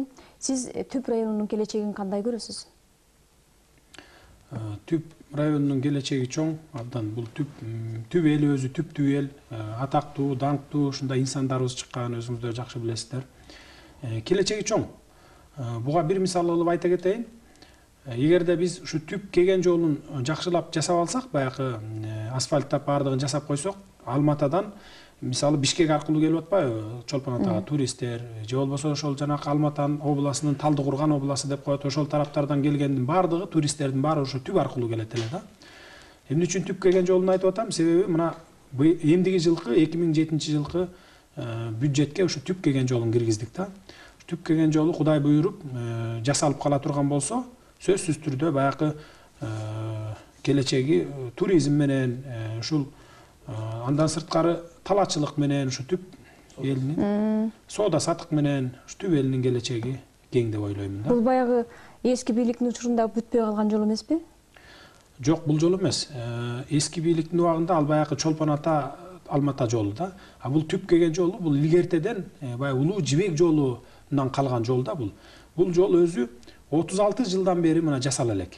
36 жыл мурун ушу асфальтталып жасалып, кеген Каракол деген автобус жүрчү эле да. Мен ушу кичинекей бала кезим эле ушу эсимде калыптыр, асфальтталган жол эле. Мына бүгүнкү күндө бүгүн 36 жыл болду. Мына 70-жылы жасалган жол болчу. Кудай буйрса, эмдиги жылдын бюджетине киргиздик. Ушу жылына бир 15-20 километрден асфальттап отурсак дагы Казакстандын чек арасына кегенге чейин алып барып жасап койгонго ушу мен өзүм лично өзүм көзөмөлгө алып, аркасынан түртүп ушуну максат кылып отурам да. Бул түп районунун, түп элинин келечеги үчүн болуп атат да. Себеби ошо жайлоо бар ар жакта, Каркыра деген жайлоодон башталат чек ара. Ошондон жүрүп отуруп, анан бир 10 чакты айылды аралап өткөн жол болот да. Эми баягы туристтер көп өткөн жолду өзүңүздөр билесиздер. Баягы жакшынакай кол өнөрчүлүгүн сатат, кымызын сатат, сүтүн, каймагын, майын сатат, ушинтип жан баккан элдер да бар. Мисалы мына Ош Бишкек жолунда, Чычканда, Суусамырда ушундай жалаң кымыздарын сатып жан баккан элдер бар да. Мына алардын турмушу жакшынакай. Көбүнчөсү ушу Чүйдөн, Таластан, ушу Жалал Абад областынан келип ошол жерге отурукташкан элдер. А бизде дагы эгерде жол ачыла турган болсо, ушундай келечекте ушу жакшы иштер болот да. Демек, түптүн эртеңки келечеги бүтүндөй көл куласы менен байланыштуу экен. Сиз жана өз сөзүңүздө дагы айтып өттүңүз, эл жүгүн аркалаган адам болгондон кийин өзүнүн округу эле эмес, бүтүндөй өлкө үчүн дагы кызмат кылуу бул жетишсиз деп атасыз. Анан өзүңүздүн программаңыздагы максатыбыз күчтүү Кыргызстан деп айтылат экен. Кыргызстандын эртеңки келечегин кандай көрөсүз? Кыргызстандын эртеңки келечеги кең.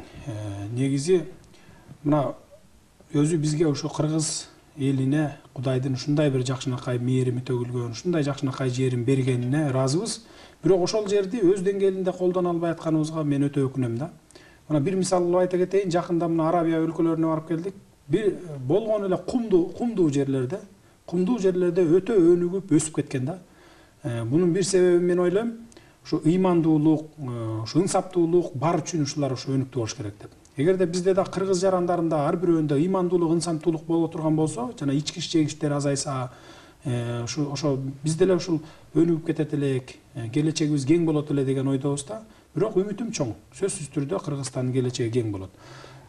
Себеби мына эми эгерде ушул бийлик тарап бүгүнкү күндө Кыргызстанда 5 миллион калып болсок, 1 миллионубуз сыртта жүрөт да, 1 миллион кыргыз. Мен эмне үчүн жана түштүк проблемаларын айтып атам, түндүктө да жок эмес андай проблемалар. Сырт мамлекеттерге чыгып кетишкен да, Россияга, Казакстанга, ушу эмгек издеп.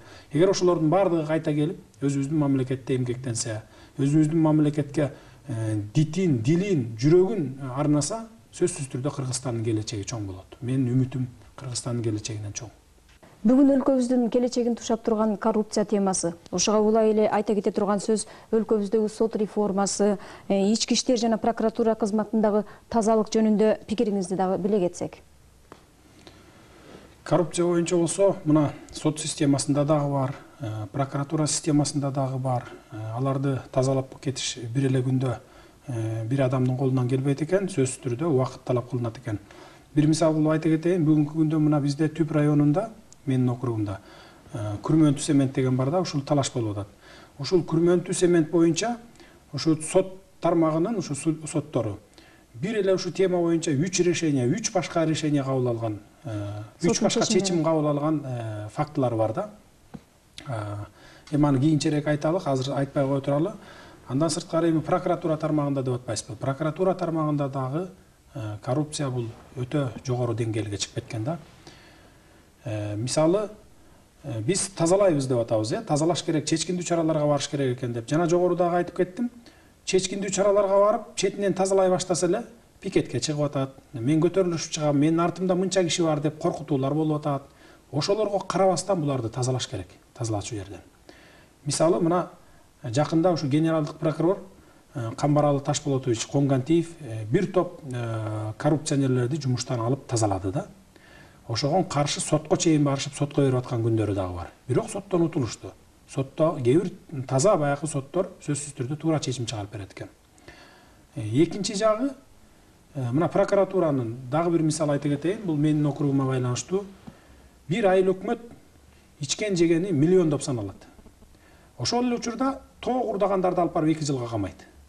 А миллиондоп ичкен жеген айыл өкмөт бар, аны 2 жылдан бери карай жаап жашырып, башка жака бурмалап, прокуратура, ушул областтык прокуратура деп койсом жаңылышпаймын. Себеби башында көзөмөлдө областтык прокурор турат да, прокуратура турат. Ошолор башка жака буруп, бүгүнкү күнгө чейин ушу бурмалап келишет да. Анан мага ошол эле учурда шайлоочулардан көп каттар келет да. Мынакей ушундай ичкен жеген айыл өкмөттөрдү баягы сайрандап көчөдө басып жүрөт. А бир кой урдаган же болбосо тоо урдагандар түрмөдө отурат деп. Бул мындай фактылар дагы бар да. Ошондуктан сиз менен мен макулмун, баягы өлкөнүн бутун тушап турган бул коррупция да. Буган жеке эле мен эмес, генералдык прокурор эмес, же болбосо областтык прокурор эмес, же башка президент эмес, катардагы жөнөкөй адамдар дагы каршы күрөшүш керек да.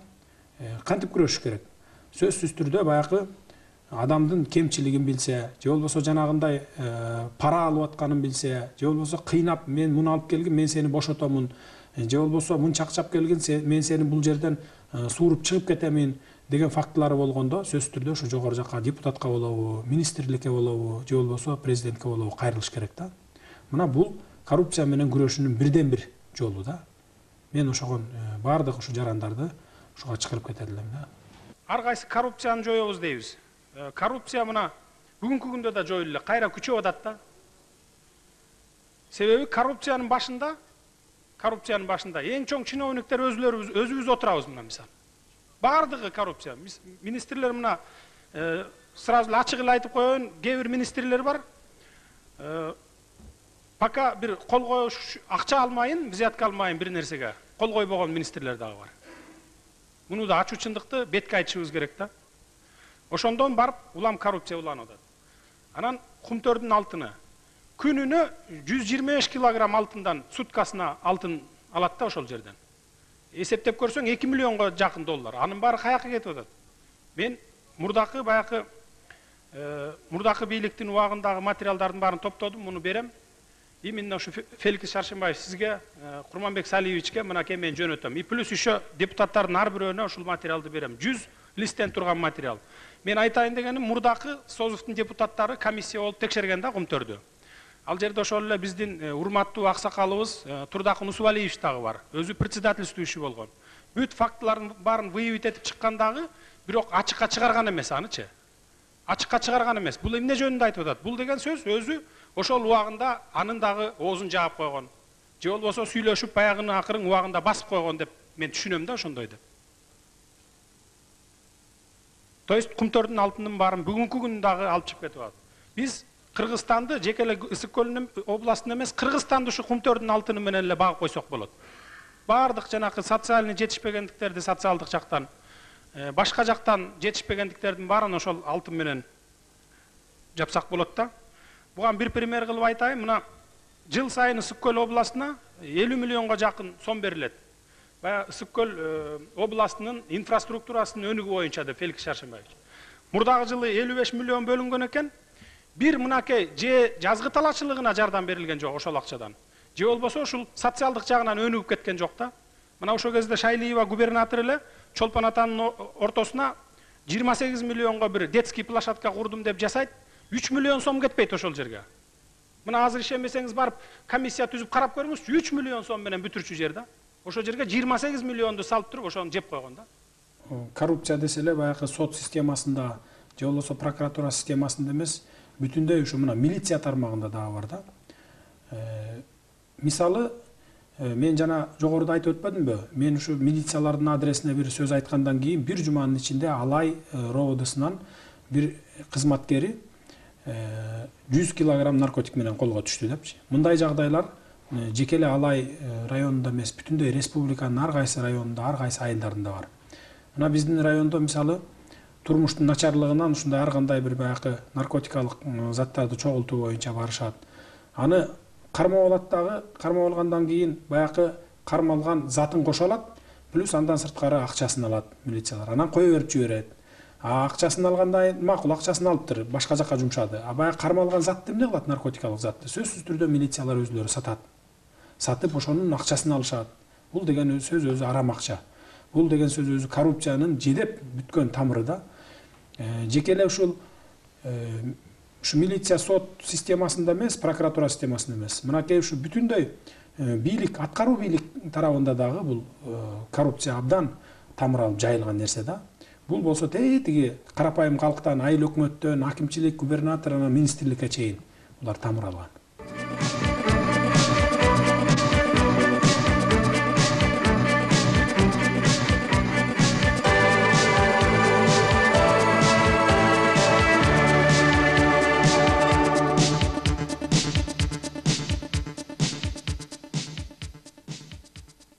Парламент, өкмөт, экономика, коррупция деген түшүнүктөрдөн башка дагы адам үчүн эң кымбат нерсе болгон ата эне, бир тууган деген дагы түшүнүктөр бар эмеспи? Көрсөтүүбүздүн соңку бөлүгүндө алар жөнүндө дагы сөз кыла кетсек. Эми биз ата энем бар, Кудайга шүгүр көзү тирүү экөөнү тең. Бүгүнкү күндө баягы ата энемди бактылуу карыялар деп эсептейм. Биз өзүбүз карапайым үйдөн чыккан, ушундай ата менен экөө тең карапайым адамдар, дыйканчылык менен эмгектенген убагында. Биз 11 бир тууган элек. Ушу эң улуубуз кыз, андан кийин эркек, кыз болуп отуруп, 4-үнчүсү үйдө менмин. Менден улуу эркектен бир агам бар, Сабыр Жапаров. Убагында бу Түбели, Каракол эли билет. Ушу экөөбүз мен Түп районунан округтан койсом, ал Каракол округунан койду эле. Ар кандай себептер менен, бут тозуулар менен сөзсүз түрдө бийликтегилердин тараптан ошо аз эле бир 300 голос, 300 добуш менен ошо оппонентинен калып калды. Андан сырткары мына бир туугандарым Кудайга шүгүр бардыгы телегей тегиз, жакшынакай турмушта жашашат.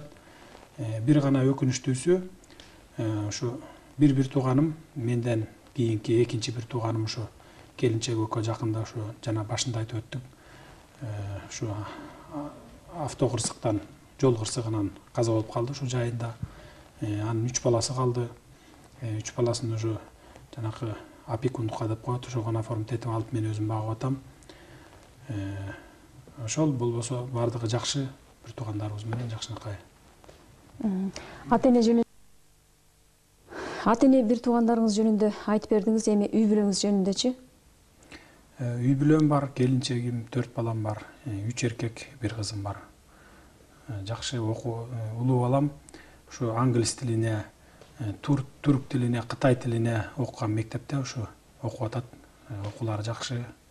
Эми ата энеңиз жөнүндөгү пикириңизден улам бүгүн өлкөбүздөгү карыялардын, тагыраак айтканда, пенсионерлердин тагдырына кандай ойдосуз?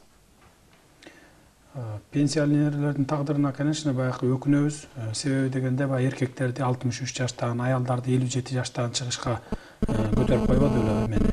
Бүгүнкү күндө мына маселе коюп келатабыз. Баягы мурдагыдай 60-55 жаштан кылалы депчи. Андан сырткары дагы мынакей пенсионерлердин пенсиясы өтө аз да, өтө аз. Бул биздин ушу баягы экономикабыздын көтөрүлбөгөнүнө жараша болсо керек. Мен жана дагы айтып кеттим, көп мамлекеттерге барсак, мына чет мамлекеттерге, мисалы алсак, Германияда бир пенсионердин пенсиясы $2,500 турат да. Бул деген сөз өзү 100 000 сом биздин акчага алганда. Анан бизге ушу келип аткан туристтердин, ушу саякаттап жүргөн саякатчылардын көпчүлүгү ушу жалаң кары картаң ушу чет мамлекеттен келген кишилер да.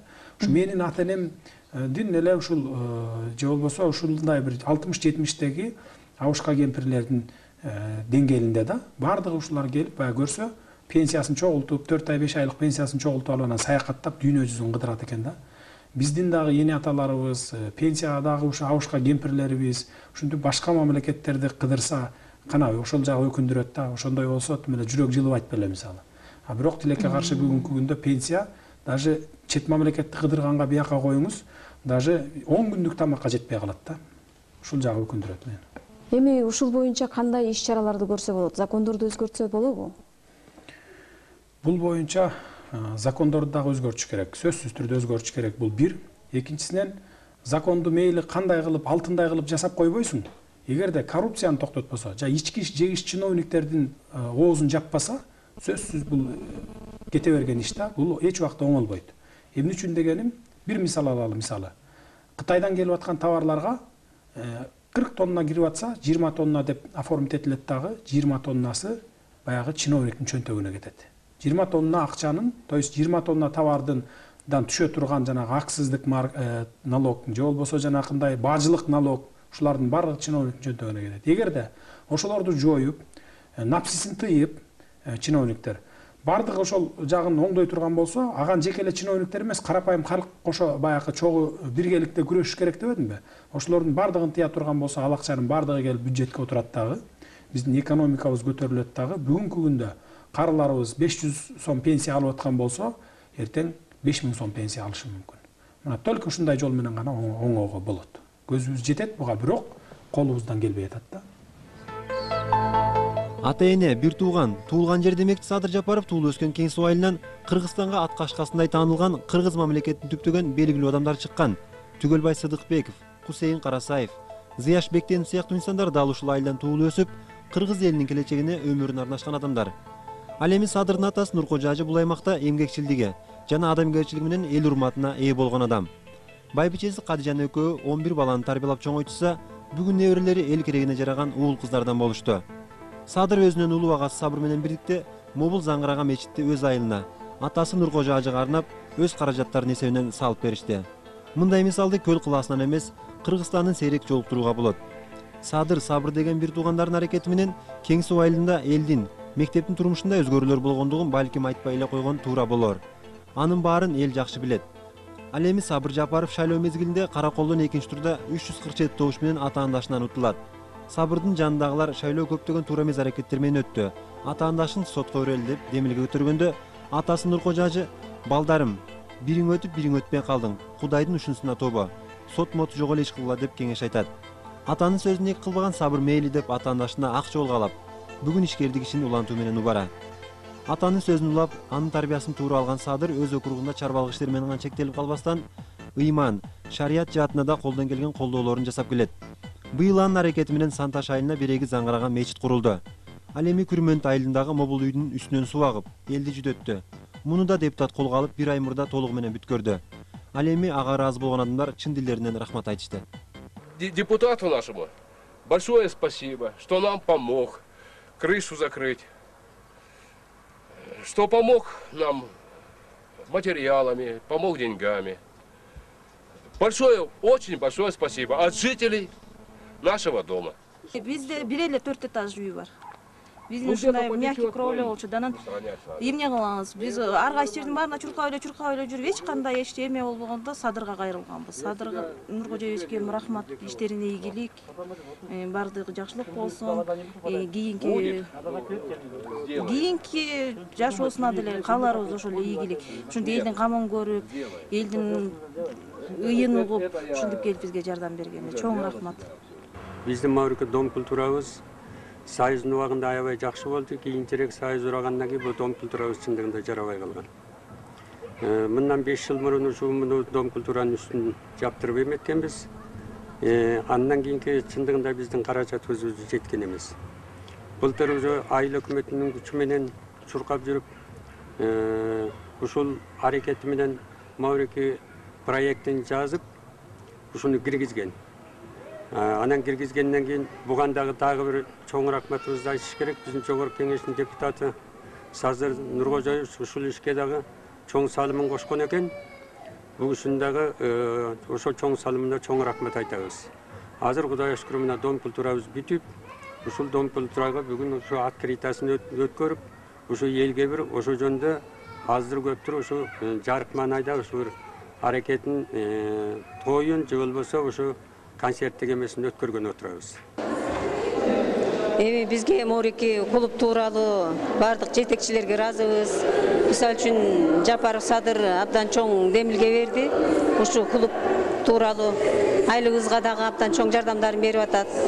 Бардык жагынан баары жакшы. Эми жаш бала өссүн, өзүбүздүн балдар экен, элге, журтка карап атат. Айлыбызга дагы район бүт эмелерге жакшы демилгесин берип атат. Дайыма ушинтип эле иши астыга жүрүп турсун. Үй бүлө демекчи, биздин өлкөдө бүгүнкү күндө балдарга билим берүү жана алардын укугун коргоо өз деңгээлинде деп ойлойсузбу? Эми өз деңгээлинде эмес, тилекке каршы.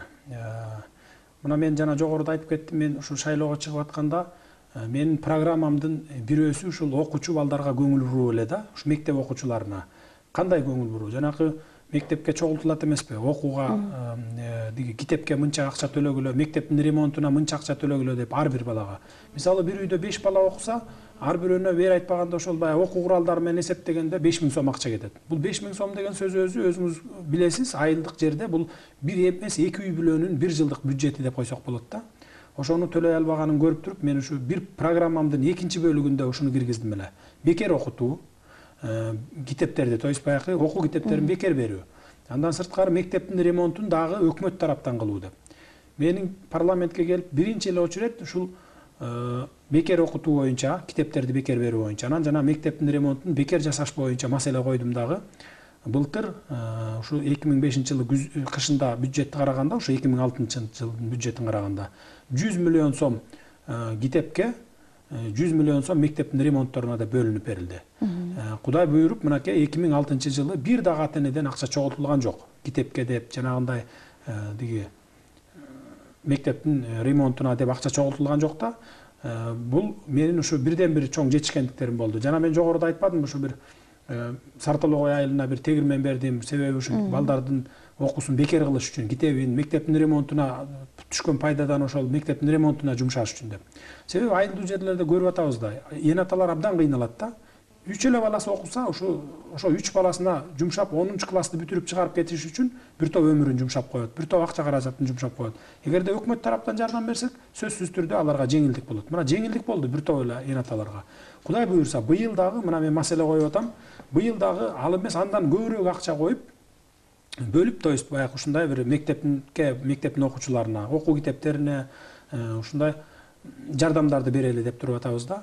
Жанагы окутуу деңгээли өз баягы неме деңгээлинде эмес деп атканымдын себеби биздин көп кадрларыбыз, көп абдан тың кадрларыбыз, профессионалдык кадрларыбыз биздин чет мамлекетке чыгып кетти деп атпайбызбы? Биздин мисалы мугалимдерге 1000 сом зарплат берсек, мисалы да, мисал катары айтып атам. 1000 сом зарплат берсек, аган макул болбойт да. 1000 сом зарплат менен эч ким жашай албайт. Мугалимдер жашай албайт да, мугалимдер особенности. Казакстанга, Россияга барса, 1000 сомдун ордуна 10 000 сом алып жашашат. 10 000, 15 000, даже $500, 20 000 алганга чейин ушундай фактылар бар да, 20 000 алып иштеген мугалимдер бар. Казакстанда ушу кошуна турган эле Алматы шаарында мисалы. Ошондуктан биздин кадрлар көбү чыгып кетти дагы, окутуу деңгээли, билим берүү деңгээли өтө төмөн болуп атат да. Мектептерде окуу китебине арендага акча алышат, анан ремонтко акча алчу эмес беле? Мына быйыл 100 миллион сом окуу китебине, 100 миллион сом китепке бөлүп, ремонтко бөлүп бергенбиз. Чтоб ата-энелерден акча жыйнабас үчүн деп. Себеби бир үйдө бир 5-6 бала окуса өтө кыйын болуп кетет экен да. Бөлүнүп берилген. Эми ушуну жерлерде, бул жеке эле менин округумда эмес, республика боюнча экен, мен угуп көрүп жүрөм. Бул акча эмдиги жылдан баштап деп ата-энелердин элдин башын айлантып атышат да. Быйыл төлөйсүңөр деп атат. Бул төлөнбөйт, быйыл төлөнбөйт да, туурабы? Быйыл бөлүнүп берилди, быйылдан баштап иштеш керек. Ошону ар бир коллегалар округтарына түшүндүрүп айтып койсо да бардыгы мисалы. Бирок айтып эле атышат болуш керек. Ошондо да школ директорлорубу же районолорубу Мырза Гапарович сиздер сөзсүз түрдө ар бирөөнө тааныштырышыңыздар керек да, чтоб мындай булараж этпесин үчүн.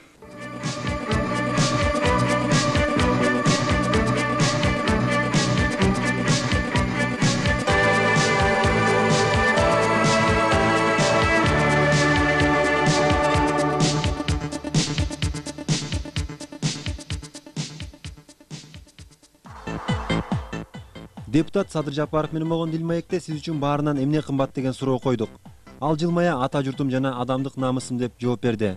Ошол үчүн бул көрсөтүүнү биз намысым ата журт деп атадык. Садыр Жапаров депутат болуп өткөн 1,5 жылдын ичинде не деген маселелер козголбогон? Журналист катары байкоо жүргүзсөк, анын парламенттеги иш-аракеттери, патриоттук сезим ыргагында куруштугу, айкындыгы жана тактыгы менен айырмаланат. Бул көрсөтүүдө анын бир далай мисалдары, фактылар менен сунушталды. Албетте калган ой жана пикир өзүңүздө калды, көрөрман. А биз болсок парламентте тазалыгы жана курчтугу менен кыргыз элинин келечегине бараандуу салым кошуп келаткан түп элинин үмүтү болгон Садыр Жапаровдун мындан аркы ишине ак жол каалап коелу. Бүгүнкү Дилмаекте сиз менен бир катар ойлоруңузга ортоктош болдук. Эми биз дагы жогорку кеңештегидей эле сизге эркин микрофон узатсак дейбиз. Кандай ой тилектериңиз бар? Ой тилектерим эми жалпы эле Кыргызстаныма жалаң жакшылыктарды, бейкутчулукту, токчулукту, амандыкты, анан эң негизгиси болгон ынтымакты каалап кетет элем да. Себеби ынтымак болбосо ырыс да болбойт, байлык да болбойт, бийлик да болбойт экен да. Ошондуктан баардык Кыргызстандын жарандарын, кыргыз элимди ушу ынтымактыкка чакырып кетет элем. Дүйнөдө болгон жакшылыктардын баардыгын ушул Кыргызстандын элине, ошонун ичинде Ысык көл түп элине арнайм. Сизге бүгүнкү коруп берген маегиңиз үчүн рахмат айтабыз. Ишиңизде ийгилик болсун, аман болуңуз. Урматтуу телекөрүүчүлөр, бүгүн сиздер Кыргыз Республикасынын Жогорку Кеңешинин номер 71 түп шайлоо округунан шайланган депутат Жапаров Садыр Нуркожоевич менен болгон Дилмаекке ортоктош болдуңуздар. Саламатта калыңыздар.